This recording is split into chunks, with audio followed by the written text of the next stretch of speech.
All right. We got the thumbs up from Paris James. Oh, man, I didn't even see it. Holy smokes. So, Cornbread, you got a building for your house? Well, it ain't there yet. 10 to 12 days. What kind of building did you get? It's a 10 by 12 Brick. wood building. What you going to keep in it? Prefabbed. I'm going to put my bike in it, and my tools, and stuff like that. This has been an ongoing deal for Corn. He has a list of things that need to get done and bought that he's in desperate need for, and he's finally made the move to buy this building. Yeah. Well, he's too busy grubbing around trade day to get anything done. That's true. Yeah. Buying old mutt dogs and stuff, I did go there after I went to trade day and made the deal on the building. Now he's got somewhere he can put all his junk that he buys at trade day. Yeah. In that building. Oh, man, a building. A 10 by 12 is not very big either. No, it ain't real big. I mean, no. a shed like that, it is for junk. I mean, a shed gets so full of junk. Have y'all been in the shed I got at my house? That's where you get shed of stuff. That's right. You can't even walk in it. I'm going to keep mine crisp, son. It's amazing how it piles up. Well, if you want any walking room, then you've got like 2 by 2. So a shed has to be packed full. Right, yeah. Well, I'm glad you got that done, Cornbread, because now maybe we can finally come over and visit you one of these days. Well, I still got to get a privacy fence and a gutter up. And a kennel. You know, you own half a squirrel dog, and you ain't even got nowhere to put it. Half a house dog. He owns half a ghost face. Yeah. Good night, man. Well, I'm glad you're moving in the right direction, CB. Thank you, Bob. Welcome, everyone, back to the 307 podcast. We're glad you're here. You thought that was funny, didn't you? Boy, we did it today, boys. We made some good running content today. Yeah. Running is back in style around here. I've made up my mind that for the next 10 years, all I'm doing is running. I ain't doing no more of this kayaking, no more of this mountain biking. Well, you going to be doing some more kayaking in about a month, Well, bud. I'm talking about after that's over. Okay. After that's over, for the next 10 years, don't ask me to do nothing unless it's running, all right? In terms of my hobby. Don't ask me if I want to go on a bike ride, okay? You selling your bike? No, I'm going to hold on to it because it'll be good 10 years from now. There'll be something better that you'll want in 10 years. No, that light speed don't go out of date. That's a titanium frame, man. So I just wanted to go ahead and make that announcement today. 10-year running commitment. I'm about to dominate, son. You gonna do any rucking? Yeah. Yeah, you are. You know, I don't reckon I've seriously rucked since I was in the Navy.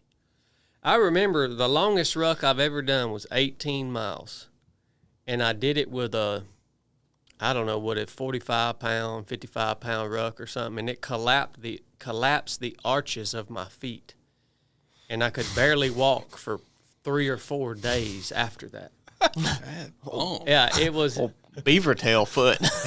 It was a 18. It was in SEAL qualification training at land warfare in a place called Nyland. It's a big desert. So it was an 18-mile ruck through the desert in that soft sand of that desert. In an old Alice pack, you know, the old green Alice packs. That was my rucking career started and ended right there with that 18-miler. Have you ever done 18 miles with a ruck? No. Have any of y'all?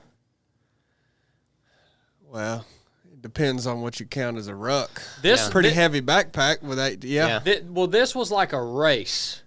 Yeah. Like the whole class started like you were racing. So you were pretty much, you know, you were trying to kind of shuffle and jog the whole way. Yeah. You know what I mean? It was rough, man.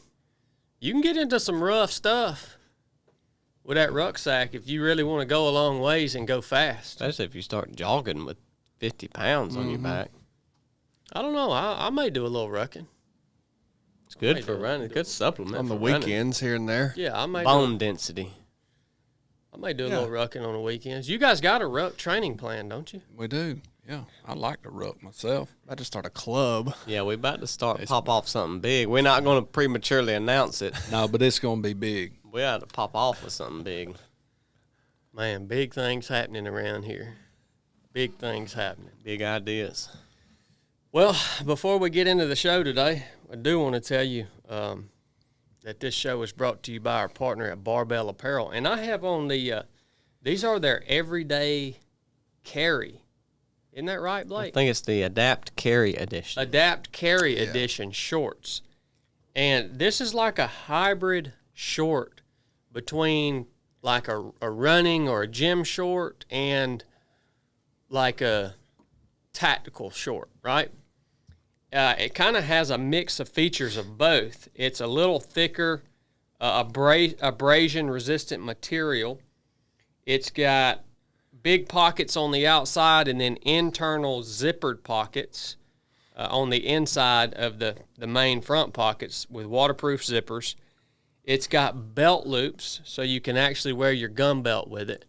But for a pair of shorts out on the range or tactical games or even just if you conceal carry on a day-to-day basis, you need to have a belt on.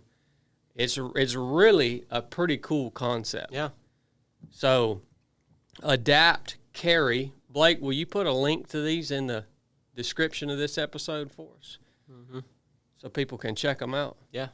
So, Barbell Apparel, we've been with them for a long time. They're awesome people with an awesome product. They're constantly innovating, coming out with new stuff for us, the end user, to take it out into the field and be able to get after it and be comfortable and look good while we're doing it. So check them out at barbellapparel.com. They've got everything that you need for many different types of fitness endeavors and even just day-to-day apparel that you want to wear to work or whatever it is you do. Thank you, Barbell Apparel, for making this episode of the 3 of 7 podcast possible. There is a sale going on right now. It's like an extended Memorial Day sale. So it's not a bad time. All pants and joggers are $99. I know that's part of the sale. So any jean or anything like that is $99 at most. So it's a good time to get it because it's a high-quality pair of jeans that last. So we got a lifetime guarantee, right? So that's a pretty good deal for a pair of jeans like that. I've got them on right now, so I like them too. So either one, we'll put a link to both in the show notes. Make sure you get that done, Blake. You might have to post today's. So I'm going out of town. You need to brush back up under my supervision. Oh man, you know, for this week's podcast, it's been difficult for me to kind of nail down exactly what it is that I wanted to cover on the show today. There's so many things, you know. One of the things that I got to share with my wife yesterday, CB, is your lesson that you shared on our comms check episode for Patreon, which will be dropping on Friday on Patreon. And I was just sharing with her exactly what you said, and I just think it's such a powerful,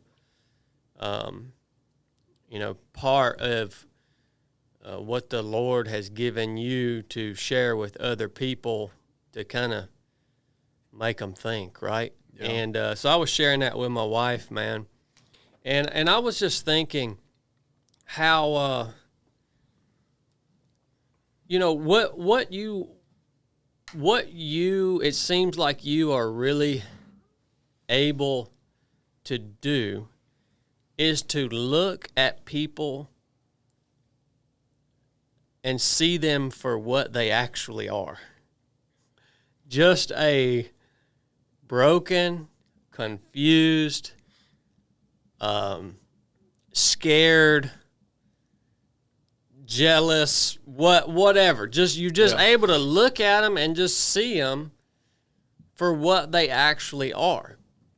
And I think that's a really powerful gift, man. And I think that we also need to recognize that that same reality is true about ourselves. Absolutely. You know what I'm saying? Yeah. I almost think that's a foundational element of it is you need to realize the truth about yourself in order to even to be able to look at other people and say, well, this is the reality of who we all are as human beings. And I actually mentioned that on my latest truck talk where, you know, I think there are some people who have followed us for a long time or whatever, have heard a lot of my speeches and stuff like this that have kind of elevated me, and they get disappointed when I don't meet their expectations. And it's like I am also a liar, a hypocrite. I'm also jealous, afraid, angry. I am also all of those things, the same as every other human, right? Now, what happens when you receive the Holy Spirit is you then, when you are those things, you feel conviction around it and you repent of those things. But the reality of it is you're still struggling with all those things just like everyone else. And then when you look at other people and that's who they are, like, well, they don't have any, that they're just stuck there. Right. Without Christ, like, they're just stuck there. Like, there's not even any, they don't have any hope whatsoever. You know what I mean? Yeah. And I've just been thinking about how powerful it is and how much I should look at people through that lens. So yesterday I went out in town, and I'm not kidding you.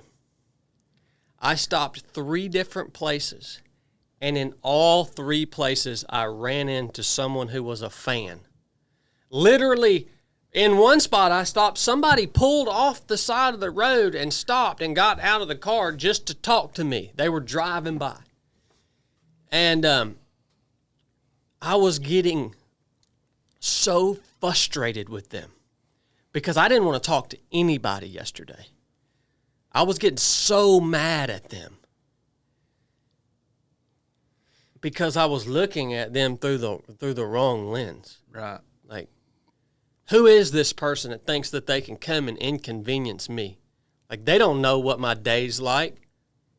You know what I mean? Yeah. When it's like, well, I also don't know what that person's dealing with.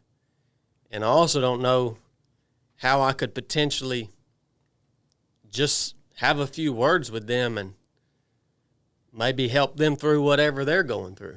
You know what I mean? Yeah, absolutely. And kind of in this same vein, I've been guilty of it too. But I'm just getting to the point in my life where I cannot abide this whole masculinity message of strength. Like, I just can't abide it anymore. Like, I just see so many influencers out there talking about, oh, you know, I can make you stronger. You got to get stronger. Look, I've been guilty of it too, man. What I'm realizing as I kind of mature and well, I'm really growing weary of this world altogether. I don't know if that's happened to y'all yet, but I'm growing slap weary of it. Is we should actually, everything's backwards. We should actually be thanking the Lord for the weakness of our flesh because it's pointing us to our need for Him. You know what I mean? Yeah, absolutely. Like, but how often do you think the Almighty for the weakness that is in you, that you are, like, because it's pointing you back to Him, right? Right. I don't know. I think this has been something that's been developing in my mind for a long time, and it really started for me when I was doing that Colorado trail, that mountain bike ride, and I got to the point where I was sick and I didn't think I was going to be able to finish. And I'll never forget that prayer that I said with James Ward of, look, Lord, I'm tired of asking you for strength. If I need to be made weak here, make me weak. If you want me to finish this thing, well, give me the ability to finish it. Like, that's it, man. You know what I mean? Yeah. And it reminds me of, the Apostle Paul in whatever he was dealing with the weakness of his flesh when he continuously was asking the Lord to take it away from him so that he could be stronger.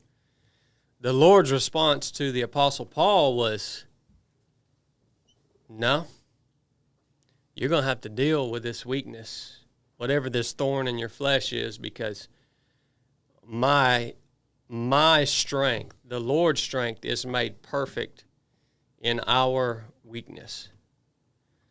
You don't have to seek to be weak, by the way. You don't have to try to be weak.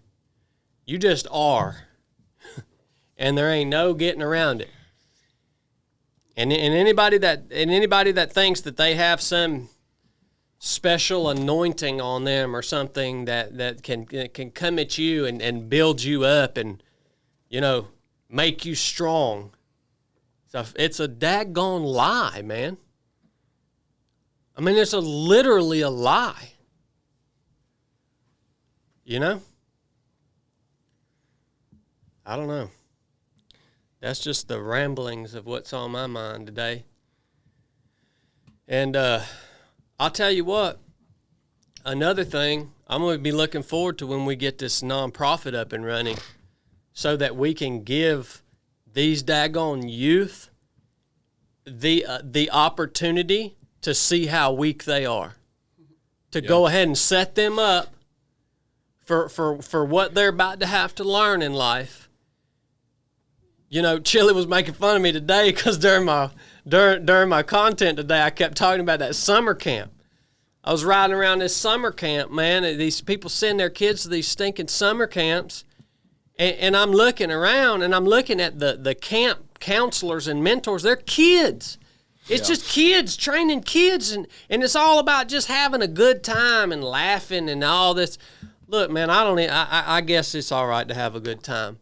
But, like, the last thing these stinking kids need is another good time here in America.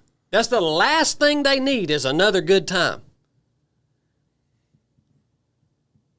I'm about looking forward to giving some of these youth the opportunity to realize how weak they are. That's a grand lesson. Yeah, it is. It's a grand lesson. Yeah, most definitely is. I had to wait a long time to learn that lesson. So I'll be glad when we get that up and running, man. I don't know that there's anything else that exists like that. What, a youth beatdown? Exactly right. I can't think of anything. I guess it's all right to have a good time. Well, when all you do is have, look, you live in freaking America, man. Yeah. Like, all you have is good. Like you might need a little less encouragement, and you might need a little bit more slap in the face.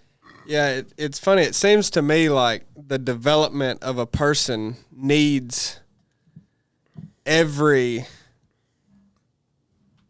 and maybe even say needs training in every experience of life.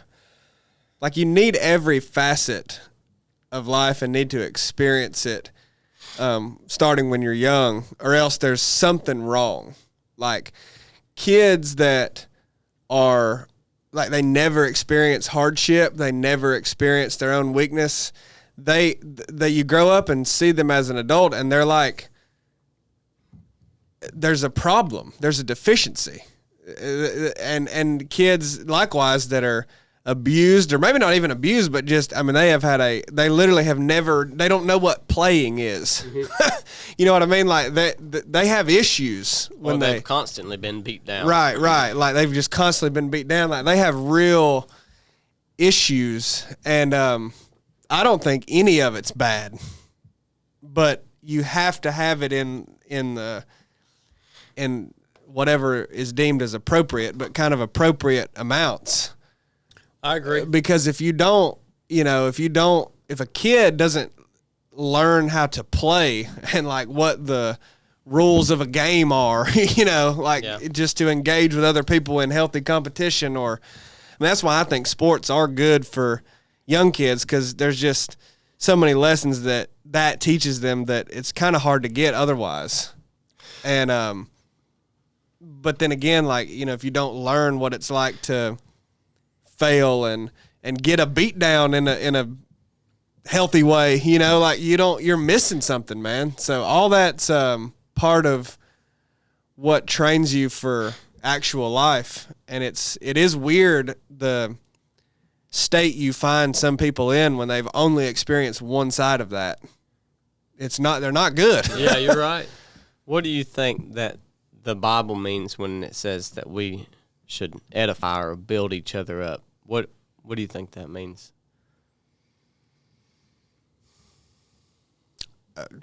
Call each other to a higher standard. Yeah. I mean, I think that's a decent way to summarize at least part of what that is saying. Because it would seem that would be contrary to what Chad's saying. I don't think it is, but I'm saying. Yeah, I don't think it is either, because, the goal of what you would do with youths to put them through training or something like that, that where they struggled and failed and were weak and they saw their weakness and had to confront it and actually deal with it instead of just being shielded from it. Mm-hmm. That, as an end goal, would be to make them better and call them to a higher standard and 100%. Edify them. And I would say, yeah, I think people hear that and they think that it means tell the people that they're doing good and tell them that they're capable and that they can do these things, and that's not what it means. Well, it seems like edifying, it means like be honest. Yeah. You tell people, I mean, I think people should hear, it's good to hear that you're doing good when you're doing good. Like, right. Yeah, you shouldn't lie to them. I think that's good for kids to hear that, especially from people that they respect. Mm-hmm. Hopefully their parents, but some other mentor, like, that is edifying, but it's also edifying whenever you screw up to be told you just screwed up. Yeah. And here's how you can fix it. Yeah. So like honesty is kind of edifying. Mm-hmm. Whether including when it's positive reinforcement or correction to they did something wrong. If I think about how does our Father show his love for us? He does that by not allowing us to be ourselves. Does that make sense? The Lord does not allow you to be yourself. He doesn't allow you to run off with the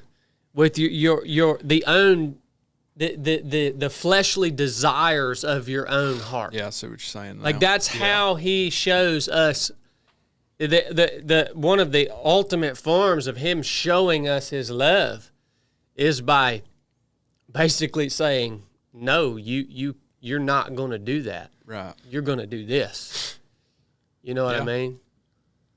Yeah, that makes perfect sense.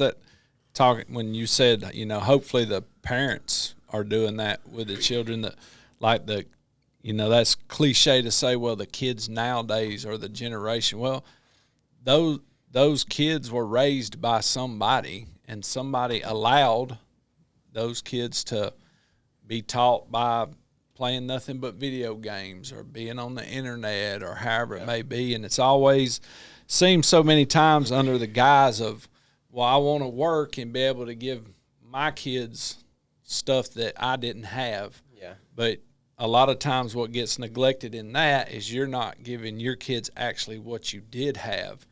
And that's that kind of love that you're talking, hey, no, this isn't the right way to act. This isn't the right way to respond. And however you may need to teach those lessons through whatever accords you have to teach them is how you have to teach them. So the sacrifice is like reversed. Like people sacrifice time and money instead of sacrificing the time and money to do what's important. Like you may have to make $60,000 less a year, so you're there raising your kid, and Fortnite ain't raising them. Yeah. You know what I mean? Or the school marm, or World Star, or Pornhub, or whatever. I mean, really, you know. And the reason I say these things is because the industry I was in, like when the COVID hit, especially, and the job market, like people just quit working because they was going to get checks and they didn't have to work. And like the people we were having to hire were like very young kids that were coming straight out of high school, and they would come in there and they had special feelings like, they didn't know how to play. You couldn't cut up with them. They took things very, very literal, and that, for lack of better words, they was weird. Yeah. You know, and it was so easy. I seen a lot of the other guys, and thank God I didn't do it. I seen a lot of the other guys, oh, man, it's just this generation. They're not no count. Like, you ain't going to be able to teach them nothing. But if you would sit down and say, hey, dude, you can't be late. Like, you just don't have a choice. Instead of just slap down them and explaining, you are actually valuable. We hired you here, so if you can start at this time, you get to work. If you can't, you don't. So that's how you're going to be valuable. Number one of the day, your own time. And then we'll show you how you're valuable for your first hour. And then we'll show you how to all the way to lunch. And then after lunch and so on. And if you like really say, I'm going to take my thoughts and how I learned, the value of that, and show them that you're trying to give them some type of value to make them credible at what they're doing, most people will listen to them. But if you say, man, you're just like the rest of all y'all, you know what, y'all ain't nothing but half homosexuals, you play video games, you got lip piercings, like your whole generation is a mess. Yeah. You're not going to get nowhere. You're actually part of the problem. You're actually part of the reason they're like that. That's right. Yeah, 100%. Yep. But somebody raised this generation. They did, yeah. I mean, somebody can say, well, they raised themselves. Well, whose fault is that? Yeah. You know? Yeah. Well, you know, it's 100% that whenever you think you do a bad job parenting, I think a lot of people feel that way. Well, if you so much as care genuinely about your kids, you will do a better job parenting your kids than letting somebody else do it, or letting the internet do it. Yeah. Like really, like that can sound cliche too, but like a bad parent is better than the internet raising your kids. Like, absolutely. I mean, I know, and to drive the point home of the difference really is genuinely caring about your kids, and so much as even caring to try to spend time and actually teach them what you know and show that you care about them. And like I say, just hearing affirmation that they did good at something. Like, I knew people growing up, man, that they didn't think they had a good life, but they didn't think their parents cared about them really at all. Yeah. And they felt that way. Yeah. And they probably didn't. And they had a great life, but boy, that set them way back. And you could probably trace a lot of their problems back to that right there. Yeah. You know what I mean? Oh, absolutely. And it's just crazy how much of an impact that matters way more than all the ways people think they fail as parents is like, well, I shouldn't let them do that, and I gave them that. Like, that crap, yeah, it matters, but that's secondary. Yeah. I learned something from my boys when they would have friends coming over, just things that I sort of acknowledged and picked up on throughout the years when they would have friends spend the night and hang out. It was real obvious to see who was actually being parented when they come over to the house. And this is why. It wasn't because that kid acted out. It's because that kid received structure really well and didn't want to go home. Like, they wanted that. Like, the boys Buck especially had friends that would come over that were allowed to run the roads and do whatever, and got in all kinds of trouble at school and so on and so forth. They weren't bad kids, man. They didn't have structure. They would come over to our house, and we would have to literally say, hey, next week's Christmas, you've been here 2 weeks, like, you got to go spend Christmas with your family. And they would be like, well, my mama don't care if I stay. I can call and ask her. And be like, well, no, like, Christmas, we want to spend it as family, and we have places to go. And it's not that we don't want you to go, but we really don't have room for you. And we think it's important for you to be with your family at Christmas too. Dude, that happened numerous times with numerous different kids. And it wasn't because we was spending money on them, taking them to Six Flags. No, you was at the house. We'd go outside and play turkey hunt and hide and seek and dodgeball and this and that. Maybe I'd take them hunting, deer hunting, something like that. But they wanted that structure. They seen, Buck and Cooney being told, all right, 10 o'clock, y'all are going to bed, but at 8 o'clock, we're going to get up in the morning and cut grass. You know what I mean? Yeah. And they would latch on to that, dude. I mean, you could just tell they didn't want to go home. That's good, man.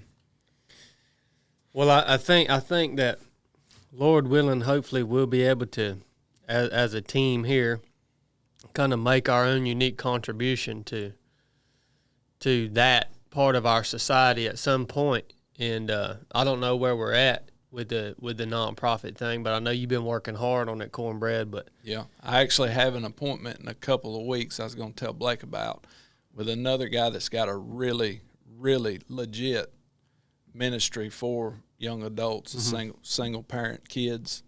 So I've got a meeting with him to talk about his knowledge on it. I'm pumped about that, man.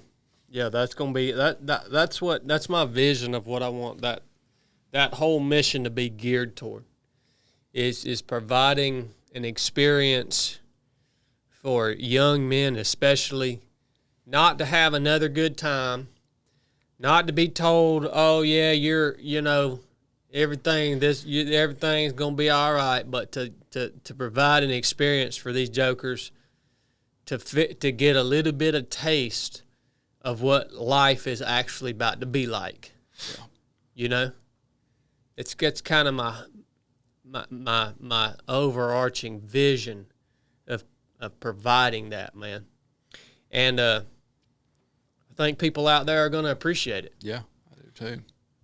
For sure. Yeah, well, I think one of the biggest problems that we constantly struggle with throughout this life is forgetting that we are weak. And then we remember, when we do remember and we get knocked down, that we are weak. It's then realizing how weak and helpless we actually are. And that can actually be a gift if you realize that is the main thing in your life that's going to continuously point you back to your need for Christ, Jesus, and the Holy Spirit. That's what was on my mind today. What do we got from Patreon today, CB? Patreon. I actually got this question today. This is from Steve Putnam. Putnam. We know Steve Putnam. He was on the basic course. Team 30. Yep. With respects to the increase in ultras and their popularity, thoughts on Ruck divisions? I mean, it goes right along, doesn't it? Ruck divisions in... Well, finish it, Corn. I've been doing a fair amount of events with no Ruck division, but choosing to do my own. So he's rucking while he's racing. He's like rucking at an ultra. Race directors keep saying it seems like a great ad, but not seeing too much too far. Well, I guess it just depends on the speed at which you can ruck. I don't really have an idea of that, but if I look at if I was to look at a traditional 100-mile race here in the mountains of Northwest Georgia, and you added a ruck division to that, I mean, you're going to have some joker out there for a long spell. I mean, you're just not going to be able to hit the cutoffs. You know what I mean? But where it's perfect is a timed race like what we do. Yeah. 8-hour timed races. We actually have some people come out to our And ruck. Run our races with a ruck. Yeah. I know it. And that's the venue to do it, where, you have an 8-hour race and you say, okay, we've got Blake Hughes and Roman and all those dudes going to line up and they're going to run it and they're going to cover 50-something miles and race. But then you've got another division that, you set the weight criteria or whatever and you say, well, they're going to do the same thing and they're going to cover maybe half that, whatever. But there you go. That would work. Yeah. And there's not a lot of that out there. No, there's not. And I think it's important that you do, as the race director, you would have to standardize the weight. Oh, yeah. In order to compete in whatever that division is. Mm-hmm. Yeah. Yeah. No, I think it's a cool idea, man. I think that that should be something we add to our race out at Mountain Mama Farms. Yeah. Coming up. You think there would be interest in other ruck competitions? Absolutely, I do. But now I'm biased. I like rucking myself. What do you like about it, CB? It's the only thing he can do. Well, that number one, like I did a jog Saturday. If I jog or run, I'm hurting something right now, and I'm working on not doing that. So less injury, less chance for injury, rucking. Because it's a slower pace, like I can ruck in town, and I ain't got to worry about, oh man, I'm stopping my run to try to cross this road and so on and so forth. So that dynamic is there. And the people in my life that need to work out, like Cooney and stuff like that, like if I go on a jog, he's not going to go because he can't keep up with me. I can put on a ruck and he can hike, and so I like that aspect about it. And you can talk. Yeah, you can talk while you're doing it, and it keeps what heart rate zone is that? 2? Like 120, 125? It depends. It doesn't matter. Like a little lower. I stay there constantly. It's not hard to stay at just a sweet spot where you can just keep on going, for me anyway. Yeah. So it is enough to like have a physical fitness component to it. Yeah. Like, well, yeah, I guess if you just will go fast enough with the weight. Yeah. One thing I think that is neat about it, is that it's endurance training that you can progressively overload like weight training. It's pretty cool. Yeah. Because, it's cardiovascular exercise. It's endurance training. You may cover 10, 20, 30 miles, whatever you wanted to do. But you can ramp up take progressive overload principles and get comfortable with a 10-pound ruck and then a 20-pound ruck and then 30 and then 40 and then 50 and then 60, like as strong as you can get. You know what I mean? So that's pretty cool about it. And you can do it anywhere. Yeah. You can do it at trade day. You could do it at Walmart. Well, let's not get at the car show. Let's not get You silly. could do it at the car show. Yeah, you could do it anywhere. Well, let's not get silly. Yeah. So I like that as well. That is true. No, it's all good points, man. Yeah, we may add something like that to our next race, Steve. It's actually a pretty innovative idea. I mean, we're not going to call it ultra running. We're going to call it. We would have to call it ultra rucking. Yeah.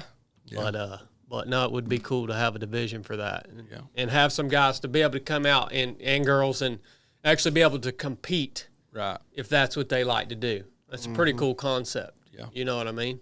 Because I think there's enough people that enjoy that, that you could put together, a decent little field, and it'd actually be pretty fun to watch them compete. Yeah, it would. It would be. No, that's a great question, man, and a great suggestion. That I think we can easily incorporate. So just be careful not to beat the arches out of your bottom of your feet when you're walking around Chief Flatfoot. I'm gonna tell you what. tail. Yeah, I'm gonna tell you what. You get 45. I think that's what. Well, I think that's the weight pack we should do. 45 pounds. 45. Yeah, I think we should do 45 pounds, because that's not so heavy that you're not going to be able to move quickly.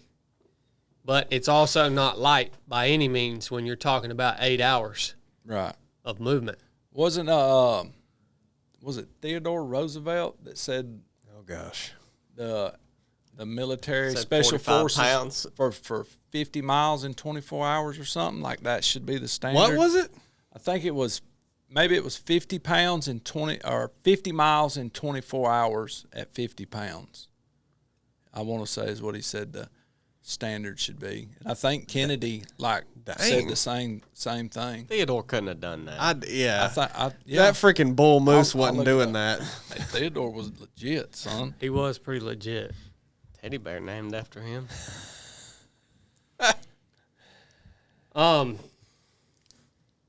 Blake, you got anything up to this point? No. I know you got a big mission trip Yeah. coming up. Yeah, I'll probably have plenty after that. Don't have a lot before. Yeah, I'm looking forward to hearing what happens. Yeah. You don't have a lot of speculation. No. On the just, front end? no, I'm going over there with no expectations. It is cool the part of the world you're going. Yeah. It's a unique spot. Yeah, I'm excited about it. Chill, man. What you got from the news today? Corn. Jeez. He's too busy looking up Theodore's quote. Well, It was Roosevelt, by the way. I don't know, man. I don't even want to bring. I'm working on not being as negative. But a lot of the news that I would bring or had to bring was real negative. It's real negative. Yeah, didn't some cat in Colorado come out and throw a bunch of Molotov Exactly. cocktails at people? that was what one was half that all of it. about? He's acting Yeah, like he I was a wa- landscaper, wasn't he? That was I one want half to hear of it. about that. We've got a dispute in the White House, real negative, and then we've got this, real negative. So I don't know much details about this other than he does not like Jews, this fella, and he appeared to be some sort of a protest / demonstration, pro-Israel, Yeah. in Colorado. Which is odd. Colorado's a Yeah. very liberal state. Yeah, very.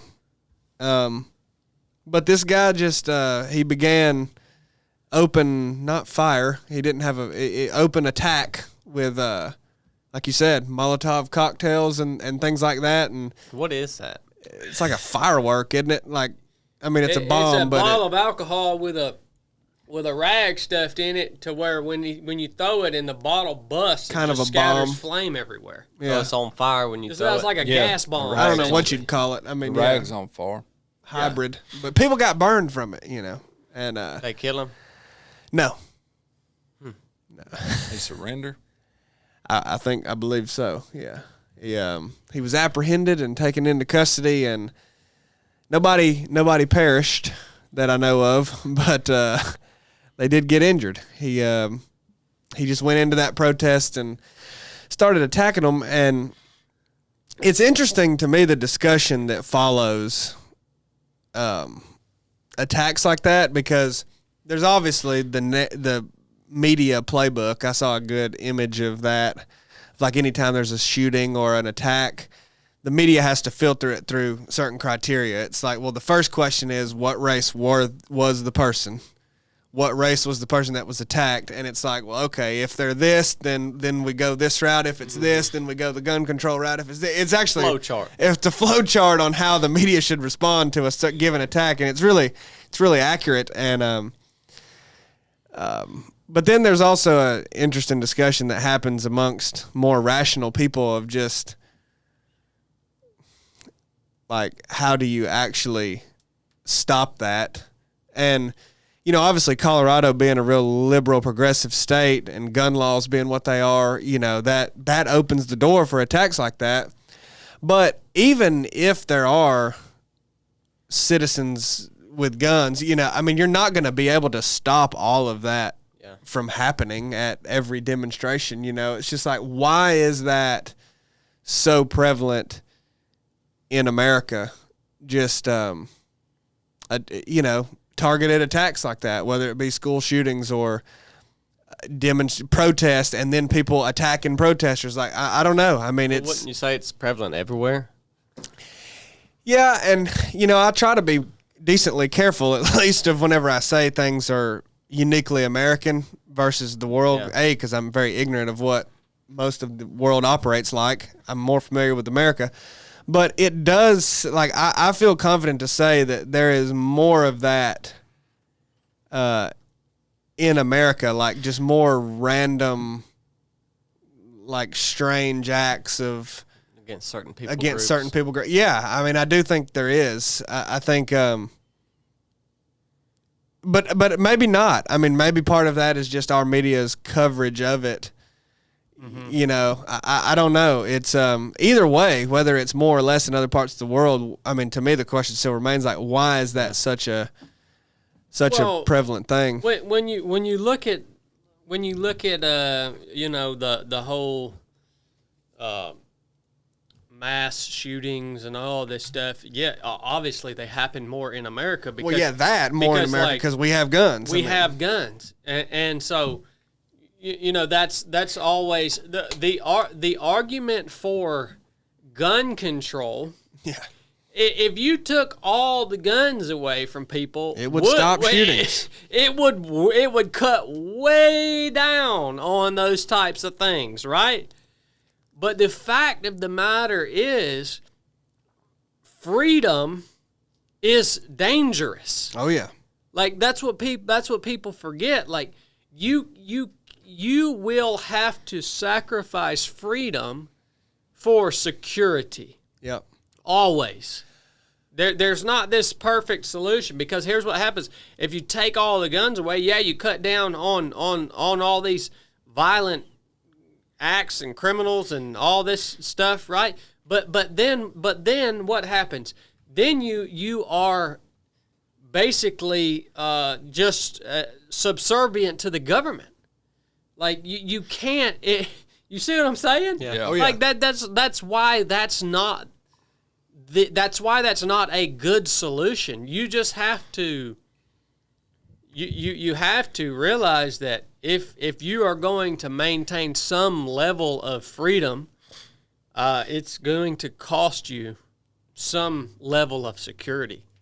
You know, and the more freedom you have, the less security you have. Yeah, and you know, I mean, things like mass diseases or pandemics really do like it shows the various thought processes that people really have on what amount of freedom they're willing to trade for security. Oh, my like there is gosh, yeah. but there's a vast discrepancy in what people are actually okay with. I mean that's a big graph with people falling on all different parts of that spectrum. Like there's some people who are about willing to sacrifice zero amount of freedom for any security. They don't want any security.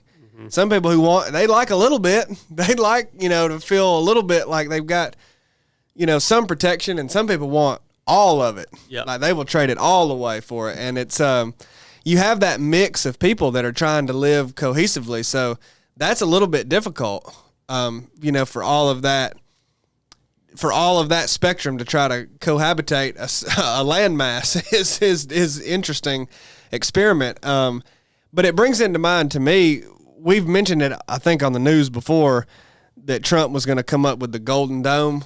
Yeah. But we never really talked about it. And to me, that goes along with that discussion, like to actually talk about it, is if we do that, if there is a ramped up missile defense system over the United States, it's not just going to be that. There's going to be more, you know, a bigger ramp up in other security measures, if you want to say, and that will reduce our freedom even further in the United States. Yeah, I mean, I think the last time that we saw that major shift was post 9/11 with the Patriot Act, right? Yeah. So we gained a vast level of security, but we gave up our own privacy. Yeah. That's the trade-off, man. Yeah. Like always, it's the trade-off. Like, you know, I definitely lean more toward the side of more freedom. Yeah. And less security. It boggles my mind why we cling so tightly to this life. Anyways. Yeah. Like, it just boggles my mind. Like, why do you cling so tightly to this life? Like, it's just, it's wild, man. You know, like, I have two questions on this story right here. One is, whatever is in a person that drives them towards these protests and these parades and these concerts and all these gatherings and all this stuff. Like, I must have been born without that gene or something. You just like, mean the protest in general. yeah, like, I agree. what on earth Yes. drives you to go and be a part of something like this? I don't know. I don't get it, man. I think it's why we don't vote, though. Really? Because, like... Hold on, no, wait. Corn, do you like to go to protests? I've never been to a protest. Like, Have you ever had ain't the gonna urge? catch No. me at a protest. I think it's tied in with that, though. Really, it's like this civil discussion. Like, because the only protest that you could have even said that I would have been like, well, that's good. I didn't. It's not like I was tempted to go to it, but like the anti-COVID protest right in 2020 that was like trying to mandate, like, you know, when all that was coming down and people were like, well, no, I'm going to go outside and stand here where we're not supposed to stand. Like, I was a little bit like, yeah. Well, we do protest. Yeah. You know, I mean, yeah. Things that come out, rules, regulations, and we say, To some degree, yeah. we're going to do it anyways. That is a protest. Yeah, I mean, And we are Protestants. that's a good So point. we are do literally Catholic protest, but protesters. you just don't like to picket. Well, We are Catholic protesters, that's right. And there'll be a lot of controversy around, you know, what we're saying right here, and you know, oh well, we have to maintain our right to assembly and all this stuff, right? But I'll just tell you how I view my existence during the few days I get to spend on this earth. Like, I am the master of my domain, meaning my home, my yard, my personal property, like where I exist. Okay, I'm in control of that, and you know, Scripture tells us, live a quiet life, work with your hands, and mind your own business. Like that's a way to surmise that right there, is like, hey, be the master of your own domain. Like, mind your own business, live a quiet life, work with your hands. As soon as I go out into the public, I'm accepting that I'm choosing to go into a place where I'm no longer in control, right? Like, I'm subjecting myself to whatever's happening out in this world. And that's a choice I make to do that every day, you know, when I go into town. But like, whatever's happening out there, until it comes to my front, now when it comes to my front door, it's game on, son.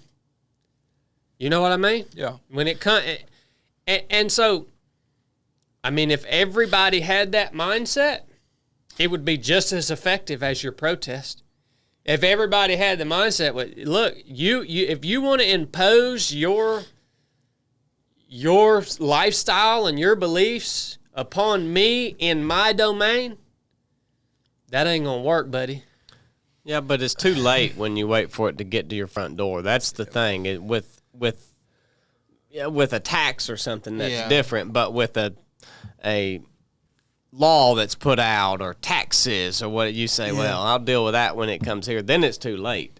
You either die, like you just die in a gunfight, or not. So it's just it only so works weird. if the majority has that mindset, where the majority of people's like, nah, we're not gonna do that. Yeah, when it comes to your door and you die in a gunfight, then you're labeled an extremist, just like Ruby Ridge was. I mean, the feds come in on you, and you was a ex-Navy SEAL that had a wire loose and that went rogue on itself and went crazy. I mean, you know what I mean? Yeah. And you may have been 100% in the right.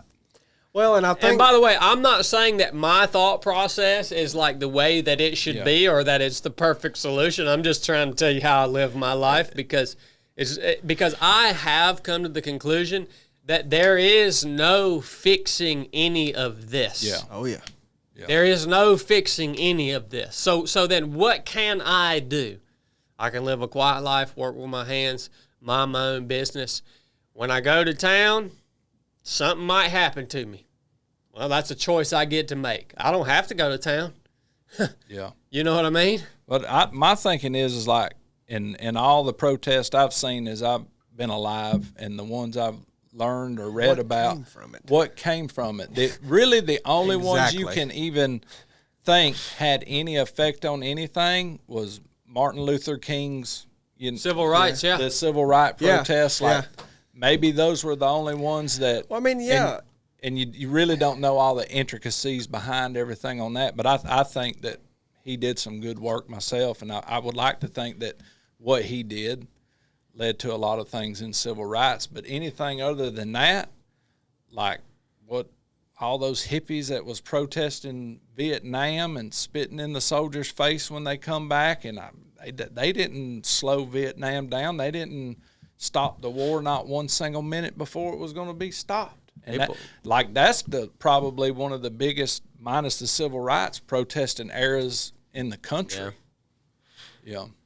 Now people get out on the darn highways, block the whole interstates. And well, do you know the difference in Martin Luther King's? I mean, they literally had a purpose. Yeah, absolutely. Like if you go to a pro-Israel rally or a Free Palestine rally to hold a sign up and stand in the middle of somewhere, what is that? You have no goal. Exactly. You could ask anybody what the goal is, and they'd go, Free Palestine. Well, what's the goal? Hey, man, we're here. Then go over there and help free Palestine. Yeah, I mean, like, you're not what are you doing? That's a good point. If you ask Martin Luther King Jr. what the goal was, maybe you hated him, he had a goal. Yeah. Mm-hmm. Yeah. Like, nobody, even at that time, that hated him or opposed him could have said he didn't have a clear, definable goal and was actually making steps to achieve it. The steps to achieve it, I mean, the speeches he gave in the marches, those were honestly more for demonstrative purposes. That was honestly less valuable, really. That was for optics. I mean, it was valuable because it was so big. Right. But, I mean, he actually did things behind the scenes. And like Blake said, they refused to abide by rules that were set. And when you get that many people to civilly disobey, that's effective. Mm-hmm. So, we're not crapping on that. I mean, I think the picketing thing or walking out, I mean, honestly, I don't mean you shouldn't be peaceful, but like a peaceful demonstration where you just stand in a field and hold a sign up, that does nothing.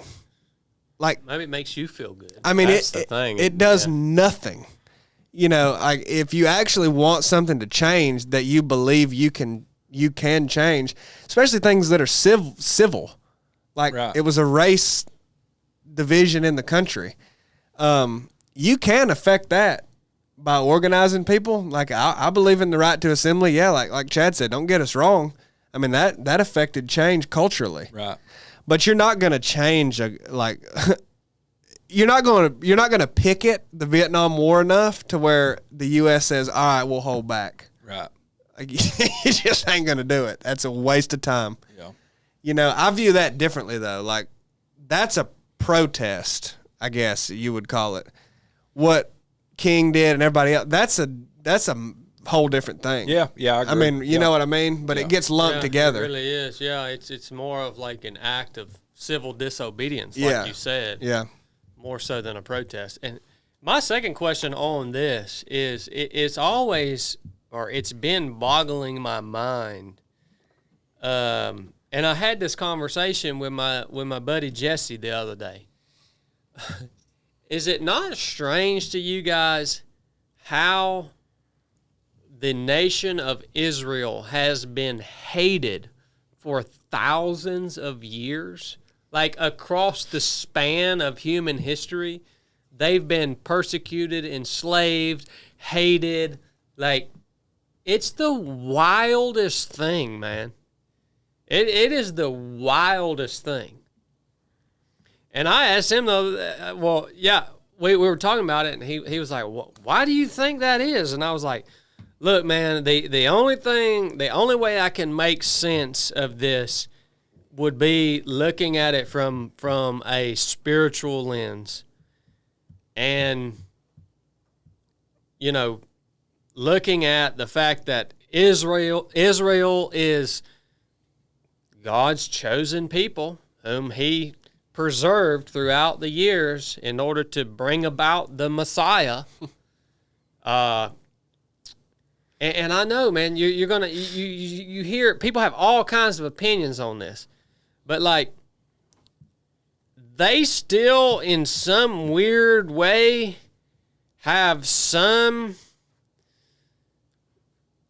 supernatural attachment with the Almighty. Mm-hmm. And like, if there is Satan and he's in control of the world, well, who is he going to manipulate and sway the world to persecute and attack? It would be this chosen nation of Israel. And like, that's the only way I can make any sense out of it, man. It's wild. I mean, because when you look at, like, if there are these statistics out there on how small of a percentage Israel is in the world population, and how many contributions they have made to humanity. Like, it's some wild percentage of how many of them have been chosen to like receive a Nobel Peace Prize or something. Oh, it's huge, man. Like, the contributions they have made to humanity is in and of itself like mind-boggling. But see, that's why. I mean, like, you could go deeper and ask, well, why are these people doing all this and so influential when they're that small of a population? But that's a more difficult question to answer than why are they so hated? Because why are they so hated is because they're doing that. I mean, all of the it's not anti-Semitic to say. It's just a fact. 99% of like people who you would say run the world are Jewish. They dominate. Like, they literally dominate. I mean, it's just a fact. Man, yeah. So that's why they're hated. I mean, because good night. They're this small of a population, and they win every Nobel Peace Prize. They literally have more geniuses in the engineering and mathematics field. They have... And wealth and medicine. And exactly. I mean, it's insane. So that's why they're hated. Man. Because of their success. And, you know, and this is definitely... I mean, but, like, it's true. The banks and billionaires, and they outperform all of that. So... that's why they're hated. Why are they so successful at all that? That's what I don't know. I mean, I don't know. That's what I'm saying. Yeah. It's like there's some sort of supernatural component to that. You know what I mean? Yeah. And I don't know what it is. And a claim that you are, you know, proclaiming that you are God's chosen people will bring some hate on you. Well, that's a good point. I mean, it will. Yeah. You know, like, people hear that, and, you know, Muslims make up a lot of the world, and they don't believe that about Jewish people. And, you know, they are looked at by Jewish people as a whole and said, yeah, this spot right here, that is ours. And we are meant to, you know, like, they don't take that real well. You know what I mean? So to me, the reason why they're hated is a little bit easier to understand when you put everything into context. I mean, not that they should be hated, but you know how the human mind works, and you say, well, yeah, that's overtaken people and they hate them. But then you go, why are they? I mean, I personally have always wondered, like, why is that? I mean, why is that? I don't know. It's just interesting. There's no other comparison in all of known human history to the nation of Israel. And what's tough too is because there is so much hate for that group of people, you don't even know, like, you don't even know what you can believe in terms of what you hear about them. Yeah. Because there's so much slander and propaganda. Like look at what Hitler was able to do to that people by way of slander and propaganda.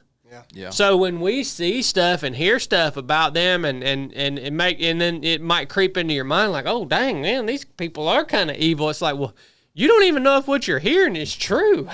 Yeah. Like it's something else, man. Yeah, it's wild for sure. Yeah, because we live because they are kind of, such a central figure the world over, but especially in the Middle East, and the U.S. is so interested in the nation of Israel, you get propaganda on both sides. Mm-hmm. You get a strange level of propaganda that, like you said, slander. I mean, there's people in certain African countries that I heard describe this, and it was a good documentary on YouTube, and I can't remember the name of it, but I mean, they talk about how they are raised to hate Jews. And they literally, I mean, when asked, like, well, what is the reason that you're raised to hate them? Like, why are you supposed to hate them? They don't have one. But it's embedded, like, deeply from the time they're born. So they just are used to it. It's not weird. They don't question, well, why are we supposed to hate them? You know what I mean? And, I mean, there's propaganda the world over that way. But then there's also propaganda to the point of, like, I don't think, I mean... the leaders of Israel and the Netanyahu now, like, I don't agree with everything that he does or says. But there's propaganda on from the U.S. government that wants, they really protect, Israel's government. I mean, that's another thing. The government of the United States is not synonymous with the people of the United States. You can criticize the U.S. government and not I mean, I don't hate the people of the United States, but you have the right to criticize the government. You know what I mean? Yeah. Yeah. Like, I don't hate Chinese people. Like, I don't know any Chinese people, but I can criticize the Chinese Communist Party. Right. I'm not with Israel. It's all lumped in. It's all lumped in. If you criticize the Israeli government, you criticize Jewish people. And I don't know why that is. I'm not mad. I don't hate any Jewish people, but I think I could have some criticisms about the Israeli government, but that's kind of propagandized against. Very interesting. And we work so hand in hand with their intelligence agencies, our CIA and NSA and unnamed intelligence agencies work with. That's all tied in. Very interesting. It's they're definitely an ally to the U.S. and that will definitely taint our perception as Americans. Yeah. Well, I'll tell you what. People can believe whatever they want to believe and think whatever they want to think about Israel, but I'm going to tell you what. I ain't foolish enough to sit here and promote any sort of hate toward the people of Israel. I ain't fooling with that, son. No, sure ain't. No. I ain't fooling with that. Like Chili said, you can be critical of their government. Yeah, I mean, but I'm always going to be on the side of their right to exist as a nation. I mean, they're an ancient people, and if you believe the Bible, they trace their origins back thousands and thousands of years.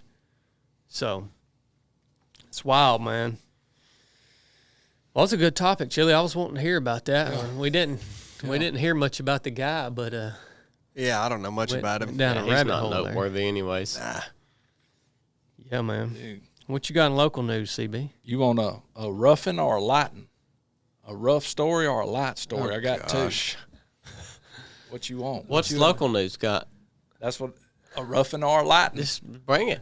So on Saturday, y'all been to Stone Mountain? You probably ain't been to Stone Mountain, Chili. Stone Mountain, Georgia? I think I went when I was a kid. Oh, I've been. The literal Stone Mountain. Yeah. A hiker Saturday morning found a burnt body atop a stone mountain. Dang.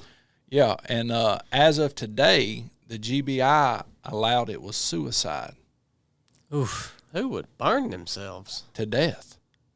That is rough there. Jeez. That's rough as a cob. Yeah. 700 and something feet incline a mile and go up there and burn yourself to death. Jeez. That's the height of Stone Mountain. Well, the peak's 800 something feet, but you can't get to the peak from there. Yeah. That's not really a mountain. Oh, it is. It's a rock hill. It's a rock hill. You know that rock goes all, I don't know the total distance, but it goes all the way through Paulding County and everything underground. No, I didn't know that. Yeah, that rock quarry is actually getting rock from the same rock that is hooked to All Stone connected. Mountain. It's all connected. Yeah. Yeah. Well, on lighter news, the Georgia Agriculture Department is asking citizens to notify them if you see a yellow-legged hornet. They were first found in Savannah in 2023, but evidently they now in 2025 are wrecking the honeybees here in the state of Georgia. They are wearing them out, and they attack all other pollinating insects. There ain't no And kill yellow-legged 'em. hornet here. Oh, they're bad. I've son. got these things flying around the house with like this big. What are they? It looks like a yellow jacket, but it's humongous. That might be one That of might them. be one. Yeah. Well, report it. Humongous. It's not. Don't look like a hornet. Yeah, they kill all other bees, they kill everything. Yeah. Well, I been killing them. Probably something ginned up in a lab in China somewhere. Yeah, they're from Asia, but they also have gosh. some in the Middle East and Europe, but primarily Southeast Asia. How'd they get here? Probably come over on some cargo ship. Connex box. There was probably 2 or 3 of them in a cargo ship, and they dumped them off at the port of Savannah, and it went and got up in a dang live oak tree and said, "Oh, we're gonna make some babies," and now here we go. Well, I'm glad you told me about that, Cornbread, because I'm going to have to keep a look at them honeybees at the house. If you do, you better call the Department of Agriculture. Yeah, I'm going to keep a lookout for them things, because I have heard they will decimate a beehive. Yeah, they will. Yeah. But yeah, man, I mean, No, that ain't what's at my house. you got a picture of one? You better be glad. Okay. You better be It's glad. crazy how dependent upon pollinators we are. Yeah. You ever thought about that? Oh, yeah. If the honeybees die, we die. Yeah, I mean, bees in general. I mean, That's what I'm. Yeah. Did you know the honeybee is not native Yeah, to the North American continent? Yeah. It ain't. It's what they allow anyhow. Yeah, they we were need to they get were rid of brought them. over, I think, by Europeans. We need to get rid of them. Yeah. Exterminate the honeybees. There, I think there's like thousands of native bee species here, though. But Right. they're like little. They don't look like honeybees. They're like these little bees, and you Sweat you bees. can create houses for them and stuff. We have those at the house. Oh, do you? Yeah, that they can go in and do whatever they do, but they don't make honey. But they pollinate. That's all you need. Yeah. Yeah, man. I hate to be negative too, but this old world's getting rough. Oh, yeah. That was a cob. It's been rough. It's been worse than this. Oh yeah. It was so bad one time God flooded the world. Yeah. That is true. Yeah. That is true. Wonder how many people were on the earth then. Tons. Tons? You couldn't even count them. You had to weigh them. I do wonder that. Has that ever been asked much? I mean, how many people was that? Because we got, what, 8 billion now? Well, they lived a lot longer back then, too. Well, I know, but I mean, how many people was it? If they lived There's that a long, lot. it was probably more than we got now. Oh, Blake. It had been around for a More while. than we got now? Yeah. No. They was living a lot longer. You think just because it was a long time ago, it wasn't that many? Well, I don't think it was 8 billion. Could have been 10. You may be surprised, bub. Yeah. Prove me wrong. Well, he judged humanity by the flood, by the water, but it's coming to a point. The next time it's going to be by fire. Mm-hmm. I believe that. I don't know, man.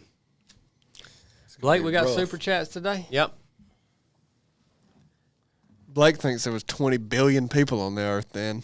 Yeah. Yeah. Don't forget our buddy in New Jersey. Yeah.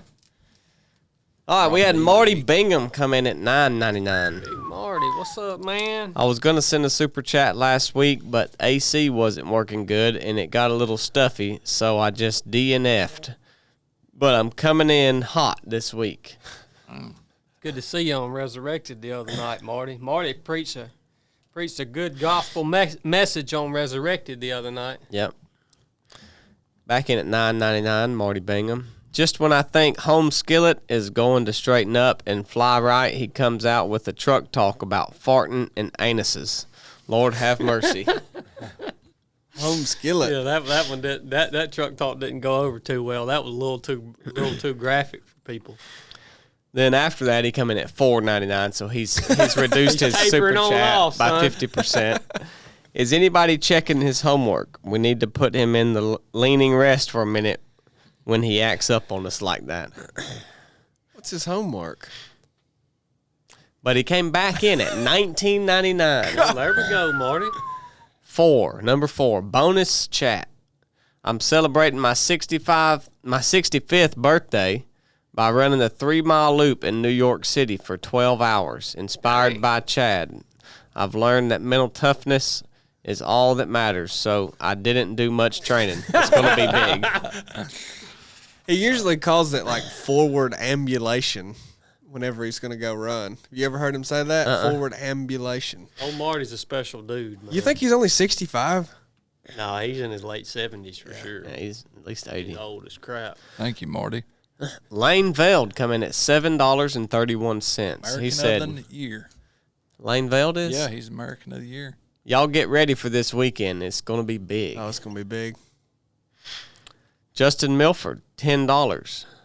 Just an update. My life is starting to come together. My marriage is stronger than ever. My faith is stronger than ever. Lord willing, I'll be able to train with you 4 mentors of mine soon. Well, good, Justin. I'm glad to hear that, brother. King of Yona. King of Yona. Then we had Jim Rubart. You remember him? Oh, I remember Jim. He come in at $307.